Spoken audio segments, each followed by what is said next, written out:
Kata Allah Subhanahu wa taala, barang siapa yang berpaling dari peringatanku, maka baginya kehidupan yang sempit.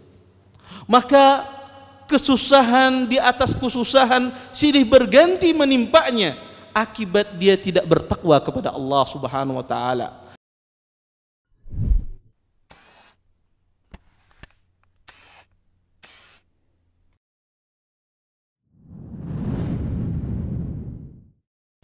Innal hamdalillah nahmaduhu wa nasta'inuhu wa nastaghfiruh wa na'udzu billahi min shururi anfusina wa min sayyiati a'malina. Man yahdihillahu fala mudilla lahu wa man yudlil fala hadiya lahu. Asyhadu an la ilaha illallah wahdahu la syarika lahu wa asyhadu anna Muhammadan abduhu wa rasuluh. قال الله تعالى في القرآن الكريم يا أيها الذين آمنوا اتقوا الله حق تقاته ولا تموتن إلا وأنتم مسلمون. يا أيها الناس اتقوا ربكم الذي خلقكم من نفس واحدة وخلق منها زوجها وبث منهما رجالا كثيرا ونساء واتقوا الله الذي تساءلون به والأرحام إن الله كان عليكم رقيبا. يا أيها الذين آمنوا اتقوا الله وقولوا قولا سديدا يصلح لكم أعمالكم ويغفر لكم ذنوبكم ومن يطع الله ورسوله فقد فاز فوزا عظيما. فإن أصدق الحديث كتاب الله وخير الهدي هدي محمد صلى الله عليه وسلم وشر الأمور محدثاتها وكل محدثة في الدين بدعة وكل بدعة ضلالة وكل ضلالة في النار. أما بعد. Hadirin sidang Jumat yang dimuliakan oleh Allah Subhanahu wa taala. Kita sebagai hamba Allah Subhanahu wa taala diperintahkan oleh Allah Subhanahu wa taala untuk beribadah kepadanya. Dan di antara ibadah yang senantiasa menyertai kehidupan kita sehari-hari adalah permohonan seorang hamba kepada Allah, yaitu doa seorang hamba kepada Allah Subhanahu wa taala. Dan di dalam Al-Qur'an, di hadis-hadis Nabi SAW, begitu banyak doa-doa yang dipanjatkan oleh para rasul-rasul, doa-doa yang dipanjatkan oleh para nabi-nabi, doa-doa yang dipanjatkan oleh para sahabat-sahabat Rasulullah sallallahu alaihi wasallam. Kalau kita telaah satu persatu, maka kita akan dapati begitu luar biasa, begitu agungnya doa yang mereka panjatkan kepada Allah Subhanahu wa taala. Pada kesempatan ini saya akan mengambil salah satu doa yang sering diucapkan oleh Nabi sallallahu alaihi wasallam, yang sering dipanjatkan oleh baginda Nabi sallallahu alaihi wasallam. An Ibn Mas'ud radhiyallahu ta'ala anhu anna Nabiyya sallallahu alaihi wasallam kana yaqul Allahumma inni as'aluka al-huda wat-tuqa wal-'afaf wal-ghina. Dari Abdullah bin Mas'ud, beliau mengatakan, sesungguhnya Nabi sallallahu alaihi wasallam sering beliau mengatakan di dalam doa beliau, Allahumma inni as'aluka al-huda, ya Allah, aku meminta kepadamu al-huda, petunjuk. Wat-tuqa, ya Allah, aku meminta kepadamu ketakwaan. Wal-'afaf, ya Allah, aku meminta kepadamu agar dijaga kehormatanku. Wal-ghina, ya Allah, aku meminta kepadamu agar diberikan kecukupan di dalam hatiku. 4 permintaan yang diminta oleh baginda Nabi sallallahu alaihi wasallam. Permintaan ini adalah permintaan yang sangat besar, yang bisa mengubah hidup manusia, yang bisa menjadikan manusia orang yang termulia di hadapan Allah Subhanahu wa taala. Pertama, Nabi sallallahu alaihi wasallam beliau meminta, Allahumma inni as'alukal huda, ya Allah, aku meminta kepadamu hidayah. Demi Allah Bapak Ibu, hadirin sidang Jumat yang dimuliakan oleh Allah Subhanahu wa taala, kebutuhan manusia terhadap hidayah, keperluan manusia, hajat manusia kepada hidayah melebihi hajat manusia kepada makan dan minum. Karena iman kita, amal soleh kita butuh namanya hidayah, bimbingan dari Allah Subhanahu wa taala. Berapa banyak orang paginya dia istiqamah di jalan Allah, dia mengerjakan ibadah, menjalankan ketaatan kepada Allah Subhanahu wa taala, di siang harinya dia bermaksiat kepada Allah. Di siang harinya dia langgar apa-apa yang Allah larang, padahal di pagi harinya dia bertakwa, pada pagi harinya dia beramal saleh, karena hatinya tidak dijaga dengan hidayah. Imannya tidak dia jaga dengan permohonan hidayah kepada Allah Subhanahu wa taala. Orang kalau sudah diberi hidayah oleh Allah Subhanahu wa taala, maka tidak ada satu pun yang bisa menyesatkannya. Walaupun itu syaitan, walaupun itu hawa nafsu yang membisikkan pada dirinya, tidak akan sanggup dia menyesatkan manusia kalau seandainya orang tersebut diberikan hidayah oleh Allah Subhanahu wa taala. Wa may yahdillah fahuwal muhtadi wa may yudlil falan tajida lahu waliyyan mursyida. Kata Allah Subhanahu wa taala, barang siapa yang diberikan petunjuk oleh Allah Subhanahu wa taala, maka dia akan mendapatkan petunjuk. Maka tidak ada satu pun manusia, baik itu syaitan, baik itu hawa nafsunya, yang bisa menyesatkannya, karena Allah Subhanahu wa taala memberikan hidayah kepadanya. Orang yang diberikan hidayah oleh Allah Subhanahu wa taala, tidak ada satu manusia pun yang bisa mencelakakannya. Tidak ada satu manusia pun yang bisa memalingkan dia daripada kebenaran. Dan kita sebagai hamba Allah Subhanahu wa taala butuh namanya hidayah kepada Allah Subhanahu wa taala. Karena di dalam perbuatan kita, di dalam amal soleh yang kita lakukan, kadang-kadang kita ini mengetahui ini yang benar, ini yang salah, tetapi kadang-kadang kita tidak bisa mengamalkannya.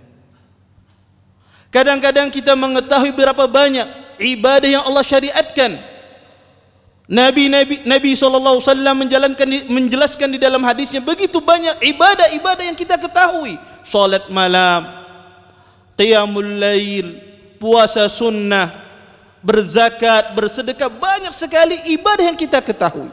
Tetapi banyak dari ibadah yang kita ketahui tidak bisa kita kerjakan, tidak bisa kita laksanakan. Apa masalahnya? Masalahnya kita tidak meminta hidayah kepada Allah Subhanahu wa taala. Kadang-kadang kita tahu permasalahan ini diselesaikan dengan masalah ini. Kadang-kadang kita tahu bahwasanya hal ini adalah hal yang sepele, tetapi orang tersebut tidak diberikan hidayah taufik oleh Allah Subhanahu wa taala untuk menyelesaikan permasalahannya, sehingga pun dia hancur dengan permasalahannya. Tidak ada manusia hidup di muka bumi ini kecuali dia akan mendapati permasalahan. Baik itu permasalahan di dalam rumah tangganya, permasalahan dengan istrinya, permasalahan dengan anaknya, permasalahan dengan tetangganya, permasalahan dengan temannya di kantor, permasalahan dengan atasannya. Maka tidak ada orang hidup di muka bumi ini kecuali dia mendapati permasalahan, dan semuanya bisa diselesaikan dengan taufik dari Allah Subhanahu wa taala. Makanya kata Syekh Sa'di rahimahullahu taala, inilah rahasia terbesar kenapa di dalam Al-Qur'an, di dalam surah Al-Fatihah sering kita mengatakan ihdinas siratal mustaqim. Ya Allah, aku meminta kepadamu petunjuk yang lurus. Karena manusia selalu membutuhkan bimbingan Allah Subhanahu wa taala dalam semua hal. Kita butuh bimbingan Allah ketika kita berkata-kata. Kita butuh bimbingan Allah Subhanahu wa taala kita berbuat. Ketika kita berbicara, ketika kita melakukan sesuatu, kita butuh namanya bimbingan Allah Subhanahu wa taala. Karena manusia selalu dihinggapi dengan kesalahan. Manusia selalu dihinggapi dengan kekhilafan. Maka dia butuh zat yang sempurna yang selalu membimbingnya pada kebenaran. Maka itulah Nabi SAW, beliau meminta hidayah kepada Allah Subhanahu wa taala. Yang kedua, di antara permintaan Rasulullah SAW, wattuqa. Ya Allah, aku meminta kepadamu ketakwaan. Subhanallah. Takwa adalah sumber kebaikan bagi seorang muslim. Takwa adalah pembeda antara hak dengan batil. Seseorang bisa membedakan hak dengan batil dengan ketakwaannya. In tattaqullah yaj'al lakum furqana wa yukaffir ankum sayyi'atikum wa yaghfir lakum. Kata Allah Subhanahu wa taala, jika kalian bertakwa kepada Allah, maka Allah jadikan pembeda bagi kalian. Kalian bisa membedakan mana hak, mana yang batil. Dan Allah ampuni dosa-dosa kalian. Dan Allah hapuskan semua kejelekan kalian. Subhanallah. Kadang-kadang orang itu terjerumus ke dalam perbuatan salah, terjerumus ke dalam perbuatan yang menyimpang, akibat dia tidak bertakwa kepada Allah Subhanahu wa taala, akibat tidak dia memiliki ketakwaan di dalam hatinya. Dan subhanallah Bapak Ibu, hadirin sidang Jumat yang dimuliakan oleh Allah Subhanahu wa taala, tidak ada seorang muslim di muka bumi ini dia ditimpa sebuah masalah, ditimpa problematika di dalam kehidupannya, kecuali Allah Subhanahu wa taala akan menyelesaikan masalahnya ketika dia menghadapinya dengan ketakwaan kepada Allah Subhanahu wa taala. Ketika Anda bermasalah di dalam mencari rezeki, maka atasilah permasalahan Anda dengan takwa kepada Allah Subhanahu wa taala. Bukankah Allah Subhanahu wa taala mengatakan wa yarzuqhu min haitsu la yahtasib? Allah akan berikan rezeki kepadanya dari arah yang tidak dia sangka-sangka. Ketika Anda mendapati permasalahan di dalam kehidupan Anda, bertubi-tubi masalah menimpa Anda, maka hadapilah dengan ketakwaan. Bukankah Allah Subhanahu wa taala mengatakan wa may yattaqillah yaj'al lahu min amri yusra? Barang siapa yang bertakwa kepada Allah, niscaya Allah Subhanahu wa taala jadikan semua perkaranya perkara yang mudah. Ketika manusia hidup di muka bumi ini tidak didasari dengan ketakwaan kepada Allah Subhanahu wa taala, maka menjadikan hidupnya di muka bumi ini susah di atas kesusahan. Dunia ini sudah sempit, dan terlebih sempit lagi ketika seorang itu berpaling dari perintah Allah. Bukankah Allah Subhanahu wa taala mengatakan wa man a'radu an dzikri fa inna lahu ma'isyatan donka. Kata Allah Subhanahu wa taala, barang siapa yang berpaling dari peringatanku, maka baginya kehidupan yang sempit. Maka kesusahan di atas kesusahan silih berganti menimpanya, akibat dia tidak bertakwa kepada Allah Subhanahu wa taala. Berbeda halnya ketika dia bertakwa kepada Allah, dia menjalankan perintah-perintah Allah, meninggalkan apa yang Allah larang, niscaya Allah berikan semua solusi di dalam permasalahannya. Wa may yattaqillah yaj'al lahu makhraja. Dan barang siapa yang bertakwa kepada Allah, niscaya Allah Subhanahu wa taala berikan jalan keluar di dalam semua masalahnya. Hal yang ketiga yang diminta oleh Nabi SAW, wal afab. Ya Allah, aku meminta kepadamu al-afab, diberikan, dijaga kehormatanku. Subhanallah. Hadirin sidang Jumat yang dimuliakan oleh Allah Subhanahu wa taala. Kadang-kadang sebagian orang takut dengan dosa zina. Sebagian orang kadang-kadang dia takut mendekati zina, tetapi kadang-kadang dia tidak sadar di dalam menjaga pandangannya. Kadang-kadang dia tidak sadar dalam menjaga pendengarannya. Banyak orang memahami zina itu hanya berkaitan dengan masalah kemaluan. Tidak. Sesungguhnya di antara bagian zina adalah seorang berzina dengan matanya. Di antara bagian zina adalah seorang berzina dengan telinganya. Subhanallah, pada zaman sekarang berapa banyak orang di kalangan kaum mukminin, di kalangan kaum muslimin, mereka tidak bisa menundukkan pandangannya. Padahal mereka tidak berzina. Mereka orang yang taat kepada Allah, mereka orang yang salat, mereka orang yang datang ke kajian, mereka orang yang rajin menuntut ilmu, tetapi mata mereka tidak bisa menundukkan kepada hal-hal yang Allah haramkan. Bukankah Allah Subhanahu wa taala mensifati kaum mukminin, orang-orang beriman di dalam Al-Qur'an, merekalah yang menundukkan pandangannya. Kata Allah Subhanahu wa taala, "Kullil mu'minin yaghuddu min absarihim wa yahfadhu furujahum dzalika azka lahum. Kata Allah Subhanahu wa taala, katakanlah kepada orang-orang beriman agar mereka menundukkan pandangan mereka, wa yahfadhu furujahum, dan menjaga kemaluan mereka, dzalika azka lahum, dan itu lebih suci bagi mereka. Dan Allah Subhanahu wa taala mengetahui khianat mata kita.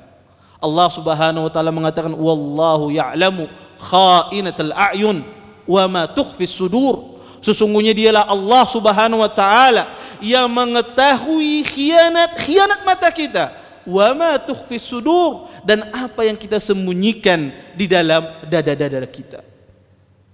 Seorang muslim butuh kepada Allah Subhanahu wa taala untuk meminta al-afaf, dijaga kehormatannya, dijaga kemaluannya daripada mendekati zina, dijaga pandangannya dari hal-hal yang melihat sesuatu yang haram.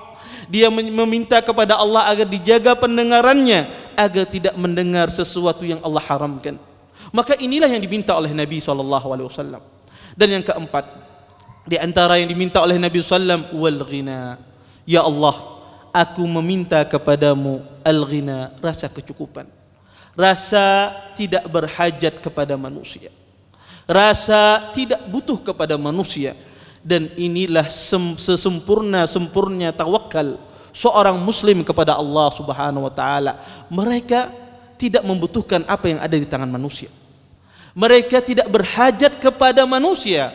Yang mereka butuhkan hanyalah Allah Subhanahu wa taala. Dan seperti itulah para nabi-nabi, para rasul-rasul, mereka tidak berhajat kepada manusia. Yang mereka butuhkan, yang mereka minta pertolongannya hanyalah Allah Subhanahu wa taala. Lihatlah Nabi Musa alaihissalam. Ketika Nabi Musa alaihissalam dikejar oleh Fir'aun dan bala tentaranya, ketika beliau mendapati di depannya ada sebuah lautan yang begitu besar, maka kaumnya berputus asa. Ya Musa, innalah mudrakun. Wahai Musa, kita akan terkejar, kita akan dikejar oleh bala tentara Fir'aun, kita akan ditangkap oleh mereka. Apa yang dikatakan oleh Nabi Musa alaihissalam? Lihat kalimat yang luar biasa yang menunjukkan kesempurnaan tawakal dia kepada Allah, kesempurnaan tawakalnya beliau kepada Allah. Apa yang beliau katakan? Kalla innama ya rabbi sayahdin. Sekali-kali tidak, kata beliau, demi Allah, sesungguhnya Tuhanku akan memberikan petunjuk kepadaku. Dan Allah Subhanahu wa taala memerintahkan kepada Nabi Musa, wa ahayna ila Musa anidrib bi'asakal hajar. Dan kami perintahkan kepada Musa untuk memukul lautan tersebut sehingga lautan tersebut terbelah menjadi dua. Maka seorang muslim ketika dia menggantungkan kebutuhannya kepada Allah Subhanahu wa taala, maka Allah Subhanahu wa taala menjadikan jalan solusi, jalan keluar bagi semua permasalahannya. Aqulu qawli hadza wa astaghfirullah li wa lakum wa lisairil muslimin min kulli dhanb fastaghfiruh innahu wal ghafurur rahim.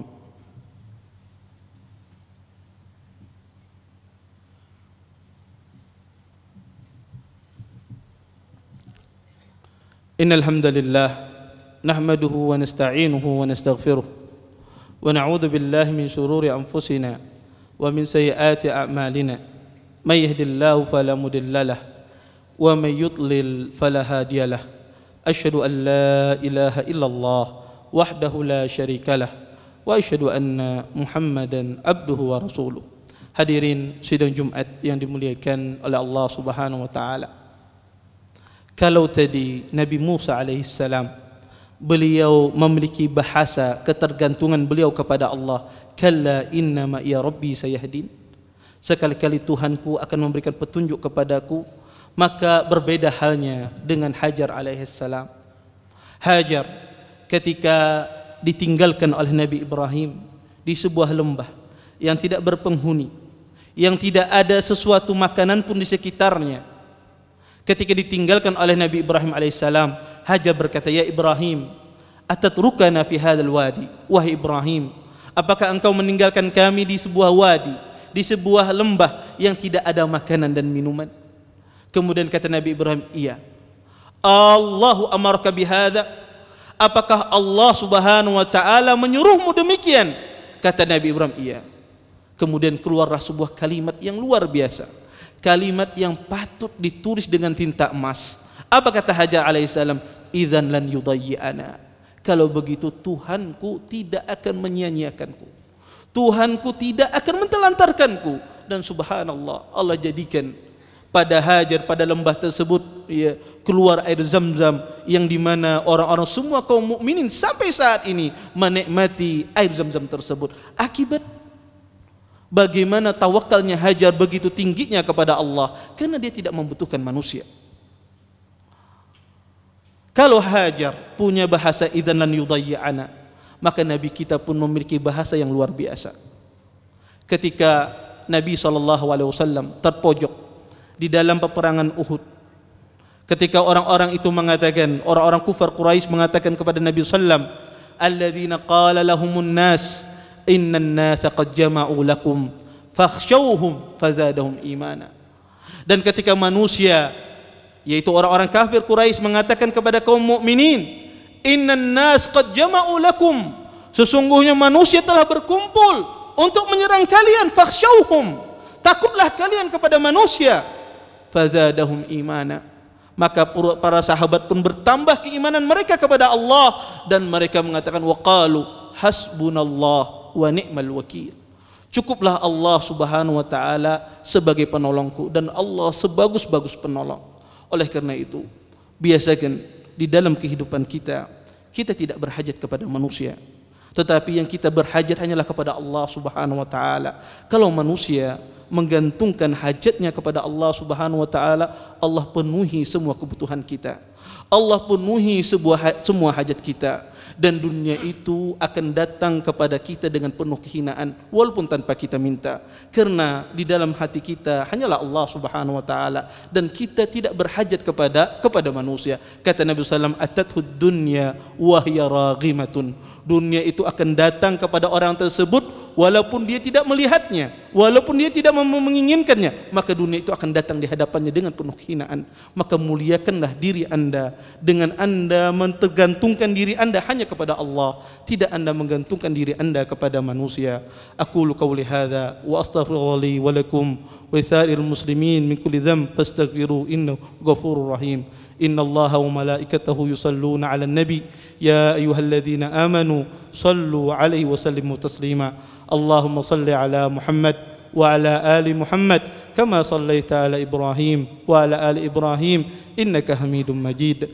Allahumma ighfir muslimina wal muslimat wal mu'minina wal mu'minat al ahya minhum wal amwat innaka sami'un qaribun mujibud da'wat. ربنا ظلمنا أنفسنا وإن لم تغفر لنا وترحمنا لنكونن من الخاسرين. ربنا لا تزغ قلوبنا بعد إذ هديتنا وهب لنا من لدنك رحمة إنك أنت الوهاب. ربنا آتنا في الدنيا حسنة وفي الآخرة حسنة وقنا عذاب النار. أقم الصلاة.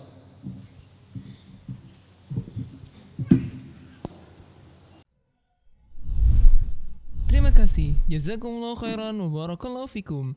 Video ini dibuat atas partisipasi dari donasi Anda. Semoga menjadi amal jariah bagi Anda semuanya.